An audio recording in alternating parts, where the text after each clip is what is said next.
Salut! Bienvenue sur Histoire de vinyle, pensez à vous abonner, à partager le lien et à commenter. Et je pense qu'avec les deux vidéos que je vais vous proposer ici, consacrées au rock féminin entre guillemets de 2025 à 1965, il y aura de quoi apporter des commentaires, tout simplement parce que je pense que certaines d'entre vous trouveront qu'il y a des choses qui manquent, bien entendu, comme d'habitude. Mais encore une fois, je vous rappelle que tout ça, ce sont mes choix. C'est une proposition qui est en fonction de mes goûts et de ce que j'ai dans la discothèque, encore une fois, et en vinyle. Donc vous voyez que voilà ça. Et je pense que la raison pour laquelle certains d'entre vous ou certaines vont avoir des commentaires à faire, parce que vous allez constater que sur la période 2025-2000, qui sera l'objet de la première vidéo ici, eh bien, je ne vous propose pratiquement que des groupes artistes féminins anglo-saxons pour la grande majorité. Et oui. Alors, le parti pris, vous l'avez compris, il faut qu'il y ait à la tête du groupe une femme, ou que le groupe soit 100% féminin, en tout cas il faut dans tous les cas qu'il y ait une musicienne qui soit compositrice, à la fois ou de la musique ou des textes, qui joue un instrument, qui chante, bref, voilà, c'est le parti pris, c'est parti. 2025, le premier album que je vous propose, ce sont initialement, le groupe est fondé par deux filles, Rhian Teasdale et puis Esther Chambers, sur le deuxième album que je vais vous présenter, sorti en 2025, qui est un album absolument fantastique. Eh bien, ils se sont adjoints les services de trois musiciens.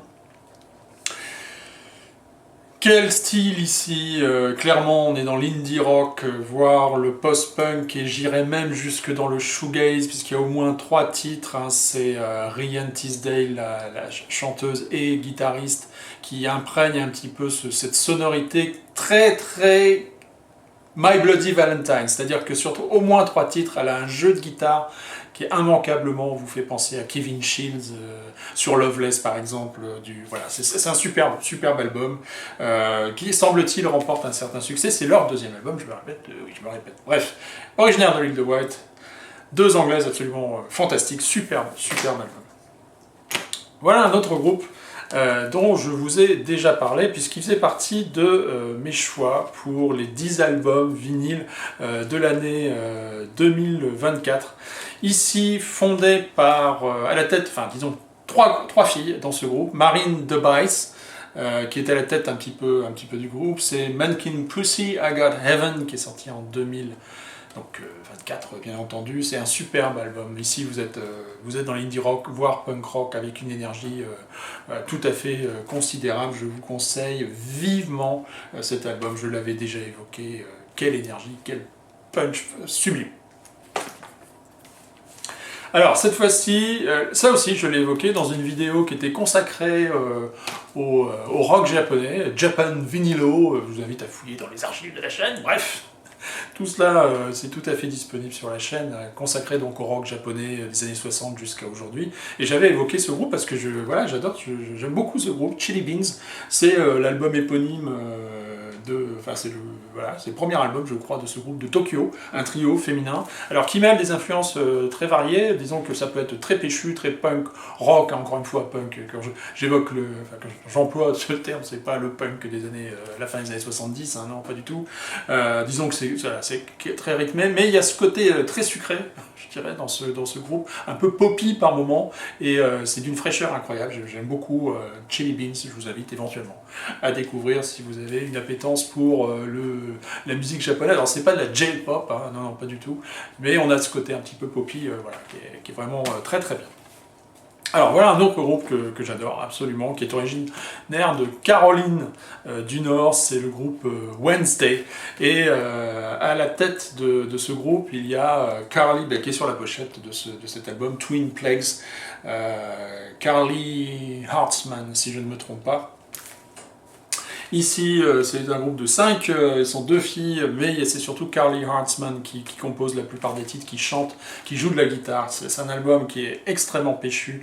On est dans le post-punk, ou voire le shoegaze d'ailleurs. J'évoquais à l'instant pratiquement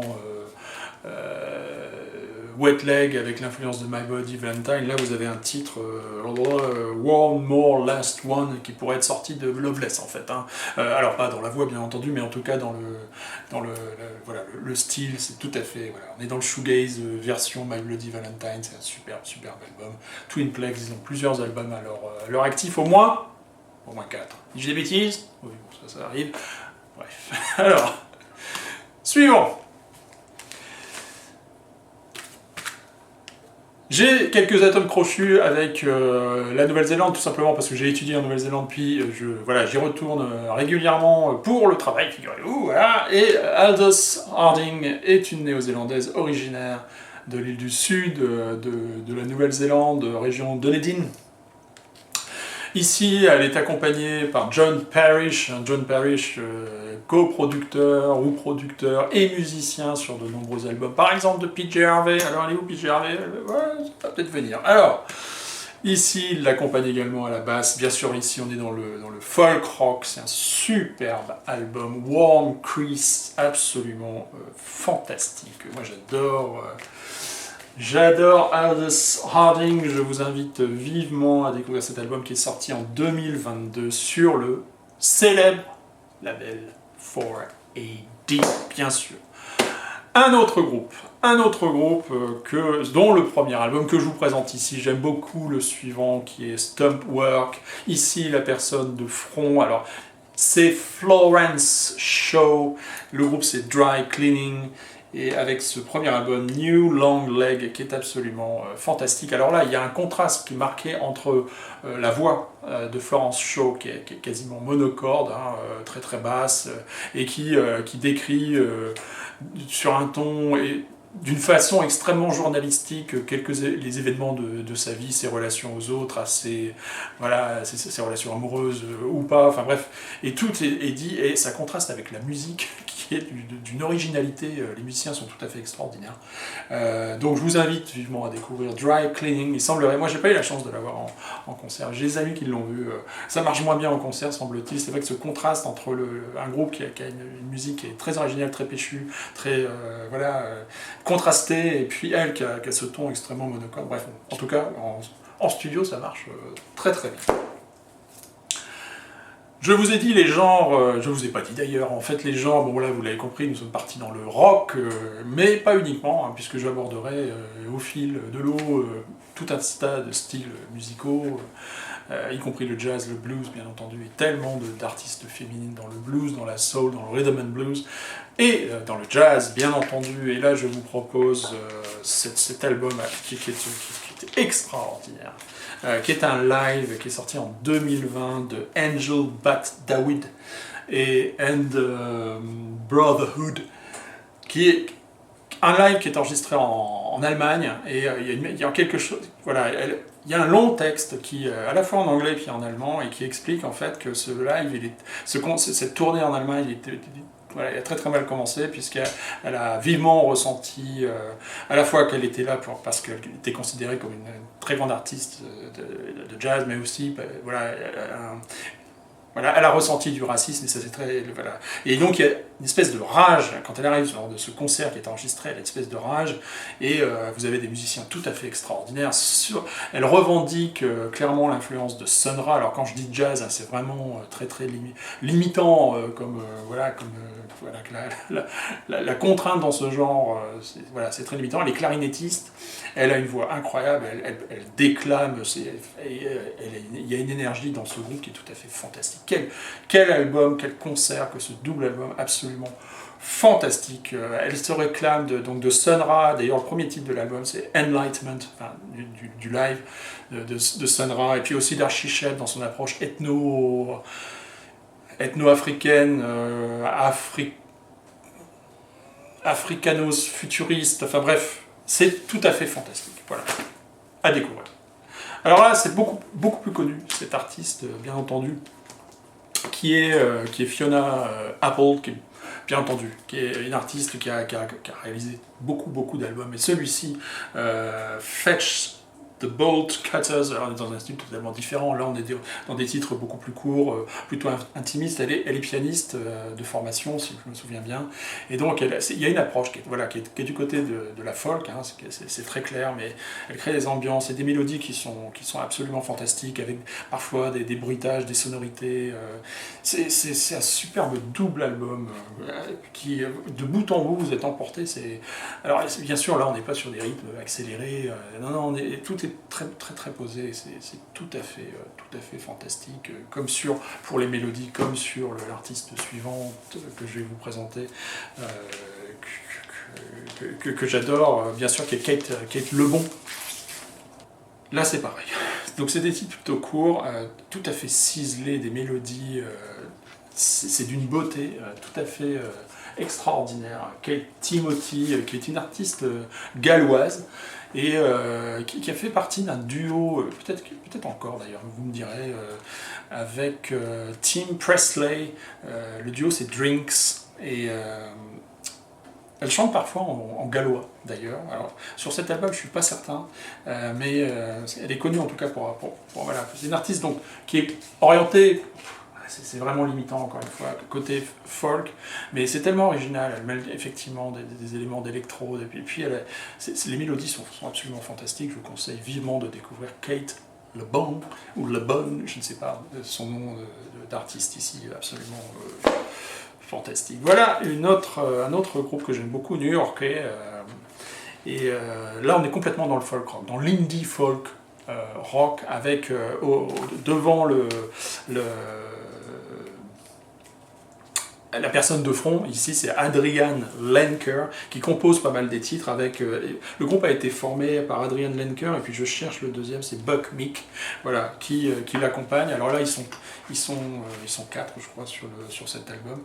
Et elle a une voix un petit peu rappeuse, et voilà, on est complètement dans la folk, avec absolument fantastique, superbe. Il y a celui-là, c'est leur premier album, encore une fois sur 4AD, ils ont 2 albums juste avant.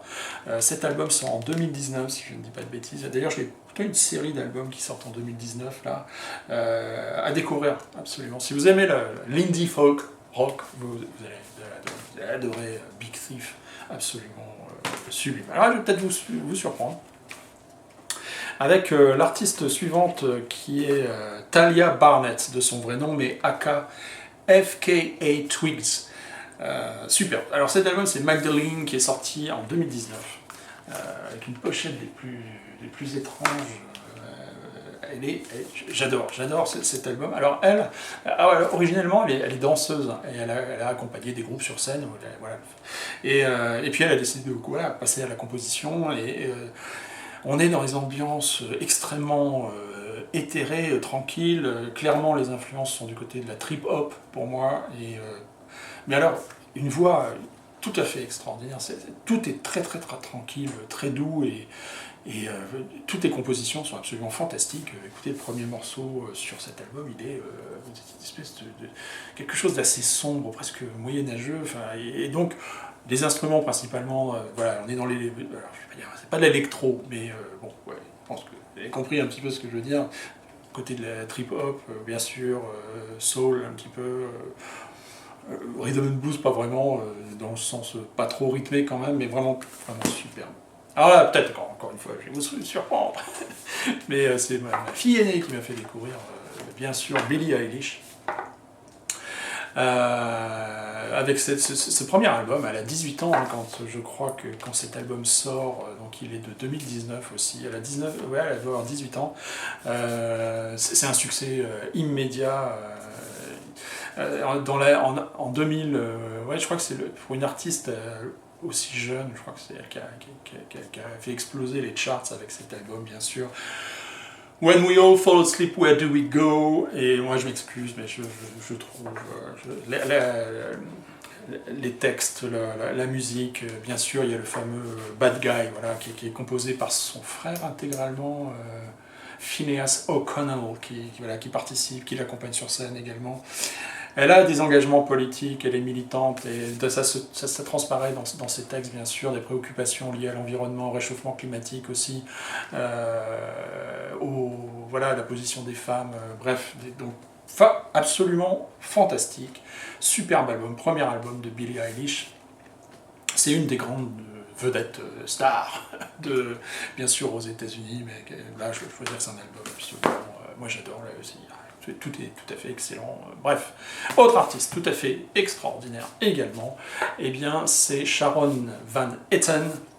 Alors l'album là pour le coup, la musique n'a rien à voir avec cette espèce de bazar, qu'il y a sur la pochette. Non, là c'est très très posé, on est encore une fois du côté de la folk. Et c'est une artiste que j'adore énormément, Sharon Van Etten. Super. Encore une fois, des compositions, et en dépit de... Ouais, peut-être que vous vous dites, ouais, ça fait quand même beaucoup de musique, folk, machin, truc, bidule. Oui, mais alors, ce qui est extraordinaire, c'est qu'il n'y a pas de redondance. Voilà, Sharon Van Etten, c'est très différent de Big Thief, c'est très... Voilà, c'est... fantastique. Hop. Voilà. Encore une fois, une artiste que j'aime beaucoup, qui est de nouveau dans l'indie folk, dirons-nous rock, qui a autoproduit très très jeune, comme Billie Eilish, très très jeune. Je crois que son premier album autoproduit sur un obscur label qui est Saddle Creek Records en 2018, et qui va être ressorti à l'occasion de la sortie de son deuxième album en 2021 sur un plus gros label. C'est Indigo da Souza, c'est le nom de l'artiste de front, effectivement ici. Donc états-unienne avec un père brésilien. C'est le premier album, I Love My Mom, qui est absolument... Les pochettes, il y a toujours sur les pochettes d'Indigo da Souza, qui utilise toujours le même artiste avec ses personnages, avec ses têtes de mort, c'est tout à fait fantastique. Je vous invite vivement à découvrir.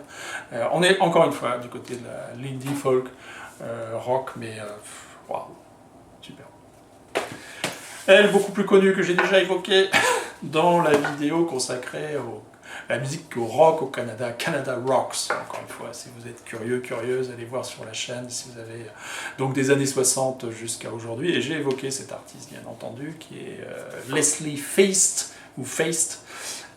Ici, je vous propose cet album, Pleasure. J'avais évoqué moi l'album, celui-ci il est 2017, c'est ça, et l'album précédent il est sorti en 2011, c'est celui que j'avais évoqué qui est Metals, qui est superbe album, et puis celui-là en fait c'est un double LP, alors il n'y a que 3 faces, mais tout à fait fantastique. Alors là cette fois-ci Leslie Feist qui est canadienne, je crois qu'elle est originaire de l'Ontario. Là on a, voilà, c'est très varié, il y a clairement du rock qui pourrait évoquer voilà, le côté très rock de PJ Harvey justement, et puis aussi des ballades, et puis des titres beaucoup plus tranquilles, folk, mais il y a ces aspects extrêmement variés. C'est un superbe album, Pleasure, qui sort en 2017, mais je l'ai déjà dit, sublime. Bref, là on va changer un petit peu d'ambiance. Alors, cette fois-ci, c'est un groupe, donc White Lung, qui est absolument... Alors là, pour le coup, on y est clairement du côté du punk rock, disons, des années 2000, on va dire. Ça rentrerait peut-être dans le post-punk, mais bon, le post-punk, c'est peut-être un petit peu connoté. Bref, bon, peu importe. Ce groupe, c'est White Lung avec Paradise. À la tête de ce groupe, il y a Mish Barber Way. Oui, bah on y va les gars, là c'est parti, ça va à fond. Je crois qu'il y a ces 3 musiciennes et un musicien, et wow. À fond. Ça c'est pas leur premier album, Paradise, il y en a eu un juste avant qui était tout à fait fantastique également, que j'ai également dans la discothèque, le titre m'échappe, mais voilà, Paradise, superbe pochette, superbe album, là on est vraiment dans quelque chose, et le suivant c'est pareil, attention, on n'est pas là pour rigoler, avec Hex, donc Rips, qui sort lui aussi, alors qui sort en 2014, on commence à approcher, je vous ai dit la première vidéo 2025, 2000, vous êtes en train de me dire mais il y a tout un tas de trucs qu'il a complètement oublié comme d'habitude, enfin bref. C'est Mary Timothy, si je me souviens bien, qui est à la tête de ce groupe, ou Timony, voilà, Mary Timony. Donc un trio fantastique. Bon là, punk rock avec une énergie tout à fait extraordinaire. fantastique. Donc je vous conseille vivement cet album-là. Il y a l'album qui est juste très très bien aussi. J'ai les deux, mais je crois qu'ils ont fait plus de 2 albums. Mais bon, encore une fois, je ne sais plus tout à fait.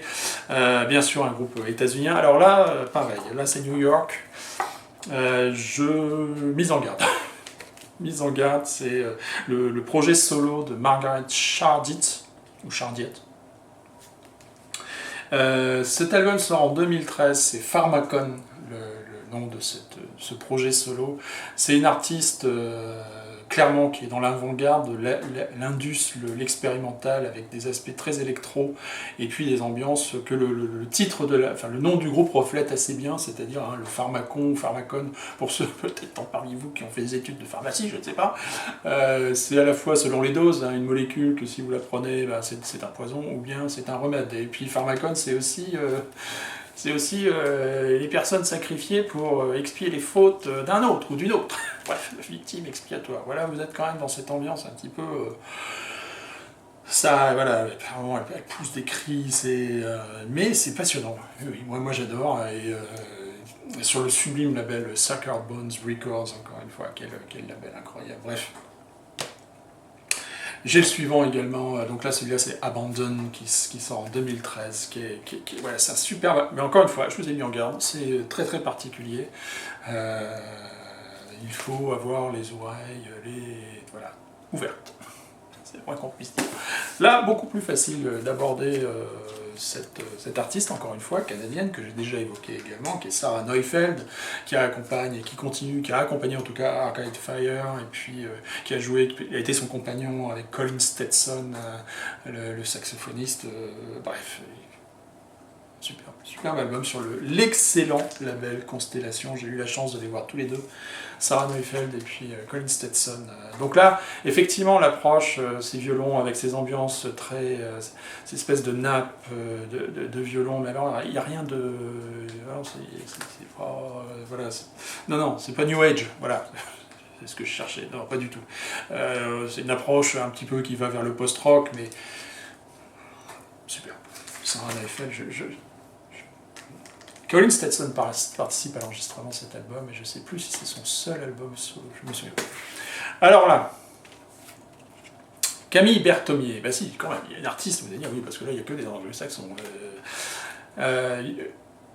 Une française, effectivement, aka Jenny Beth, donc Camille Berthomier, une actrice, et puis musicienne, sous le nom de Jenny Beth, qui va former, avec des musiciennes anglaises, en tout cas britannique, Savages, et cet album Silence Yourself, qui est absolument... Quel album extraordinaire, 2013, waouh. On est dans le post-punk, on est dans une énergie tout à fait fantastique. Ils ont fait 2 albums avec Jenny Beth. Jenny Beth ensuite aura une carrière solo, d'ailleurs qu'elle poursuit aujourd'hui. Hein. Et j'aime bien cet album qui est sorti, c'est son premier album solo, me semble-t-il, après l'aventure Savages, qui est To Love is to Live. Donc là on est dans 2015 ou quelque chose comme ça. Je ne sais plus, c'est pas facile à voir. Non, on est même plus loin que ça, 2020. Donc c'est peut-être même pas son premier album solo. Bref, superbe. Là, c'est un autre groupe que j'aime beaucoup également. Alors, ce groupe qui est originaire donc états-unien, de l'Oregon, de Portland, il me semble, avec à sa tête, encore une fois, Frank Woman, c'est Charlie Hilton, et malheureusement, ils n'ont fait que 2 albums. Ce premier album, qui sort en 2011, donc album éponyme, Blues. Alors là, on n'est pas du tout dans le blues, non, pas du tout. Voilà. Elle a une voix tout à fait extraordinaire, et les compositions, c'est du rock, voilà, c'est du rock, mais avec un soin apporté aux mélodies. Il y a des titres qui vont vous entrer dans la tête, et ça ne vous sortira plus jamais de la tête, en fait. C'est tout à fait fantastique, superbe album de Charlie, donc Blues, Charlie Hilton. Malheureusement, il y a 2011, et l'album suivant c'est 2013-2015, et depuis... alors elle poursuit une carrière solo, mais sinon le blues a disparu des radars, malheureusement. Alors, Nika Rosa Danilova, voilà le nom de naissance de cet artiste absolument fantastique, aka Zola Jesus, que j'ai déjà évoqué dans la vidéo consacrée au rock gothique, dark wave, etc. Effectivement, parce qu'on peut la placer de ce côté-là, dans ce style musical. Cet album Conatus sort en 2011, j'ai eu la chance de l'avoir en concert. Son début de carrière, effectivement, elle était souvent seule, et avec, voilà, très électro, enfin électro, mais dans le côté sombre de l'électro.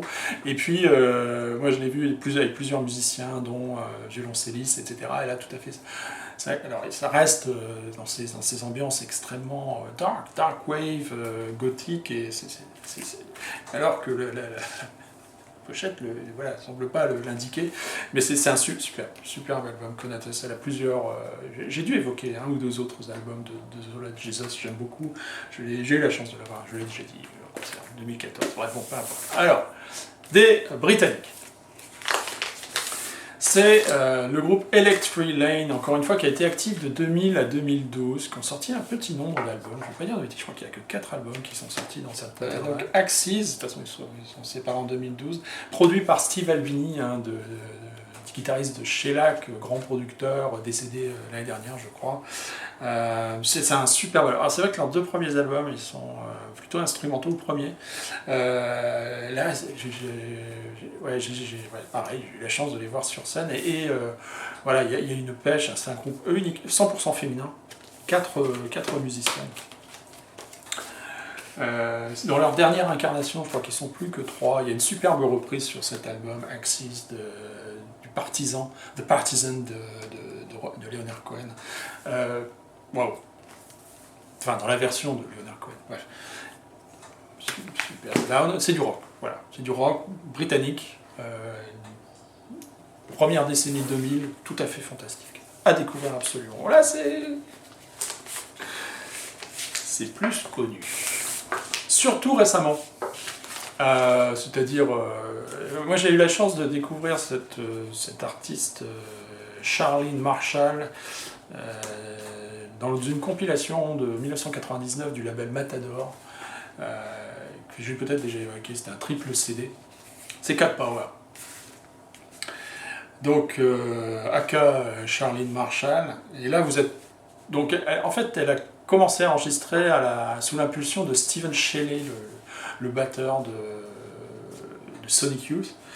Et alors, vous n'êtes pas du tout dans du Sonic Youth, hein. Donc c'est la guitare électrifiée, elle s'accompagne, elle chante, c'est très posé, ce serait une espèce de folk un petit peu indie, un petit peu acide, qui est tout à fait fantastique. Alors son style a beaucoup évolué au cours du temps, mais You Are Free, cet album-là, je l'adore. Il est sorti en 2003, si je me trompe. Son premier album sort en 1995, vous voyez, il a une carrière de 30 ans quand même, Cat Power. Super. Magnifique. On reste dans les côtés un petit peu sombres. C'est peut-être une artiste que j'ai déjà évoquée, qui est Elisabeth Vajagic, je ne sais pas comment prononcer, et qui a un album studio que je vais vous présenter, et puis 2 EP sur le label Constellation. Alors, superbe pochette, superbe album, elle est accompagnée par des musiciens de Godspeed You, il me semble, Black Emperor. C'est un album très très sombre, effectivement, elle est parfois classée dans le gothique, effectivement. Est-ce que folk gothique, ça veut dire quelque chose de... Voilà, rien. Bon, bref. Super. Voilà, je vous invite vivement à découvrir. Alors, depuis la sortie de cet album, je vous dis, c'est 2003, je crois, je ne vais pas dire de bêtises, mais ça doit être quelque chose comme ça. Malheureusement, elle n'a plus sorti d'album, mais elle continue de jouer comme musicien d'accompagnement en tournée pour plusieurs groupes, ou alors en studio, ou à faire les chœurs. Donc elle est toujours elle est toujours active dans le label Constellation. C'est super. Alors voilà un autre groupe que j'adore, qui a eu une période, malheureusement, c'est un trio féminin, j'ai choisi cet album, qui s'est arrêté pendant presque 10 ans, entre 2005 et 2015, et qui a ressurgi en 2015, et puis qui a sorti 2-3 albums d'affilée, qui vient de... Alors malheureusement ça s'est dilué, le dernier album, j'ai pas trop accroché, c'est Slither Kinney, One Beat, qui sort en 2002, voilà, encore une fois, ce que je disais tout à l'heure, c'est du rock, voilà, c'est du rock, c'est péchu, c'est extraordinaire, c'est les États-Uniennes, hein, c'est magnifique. Voilà, moi je vous conseille vivement. Alors, la première partie de carrière avant 2005, vraiment, tout est fantastique. Un groupe, encore une fois, que j'ai découvert sur le label Constellation, sur cette compile Matador que j'évoquais. Bon, Slater, Kinney. Alors là, 2002, effectivement, comment ne pas être envoûté, je m'approche de la dernière, vous allez dire, oh là là, il y a des trucs, mais il n'a même pas parlé, machin, etc. Dans les commentaires, je serai attentif. La chanteuse de Portishead, bien entendu, britannique, anglaise, Beth Gibbons.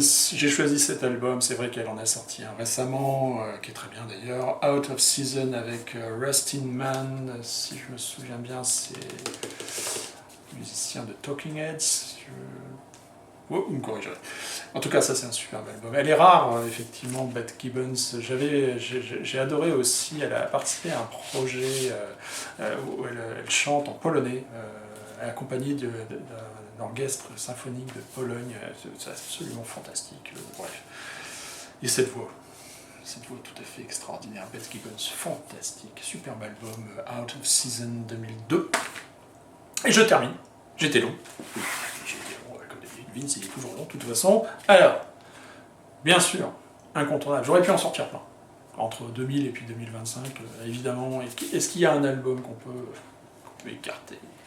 Est-ce qu'il y a un album qu'on peut écarter? Voilà, John Parrish, Rob Ellis l'accompagne, et surtout Rob Ellis, producteur sur cet album. Lui, il a produit des kilos bien sûr, de musiciens. John Parrish, alors il n'est pas présent ici, je ne veux pas dire de bêtises, mais que j'évoquais tout à l'heure, qui accompagne Aldous Harding, qui a coproduit beaucoup d'albums de PJ Harvey, bien entendu, et puis cet album sorti en 2000, quelle tuerie. Stories from the City, Stories from the Sea, waouh, quel grand album de 2000, et ben voilà, c'était la cerise sur le gâteau. J'ai voulu terminer par PJ Harvey, parce que j'adore PJ Harvey. Une bonne raison. Bon. Voilà, bien sûr, commenté, il y aura une deuxième partie, vous l'avez compris, 1998, 1999, 1965, encore tout un tas de vinyles, tout un tas d'albums et des artistes féminins tout à fait féminines, tout à fait extraordinaires. Vince, it's me, cares about you. À la prochaine.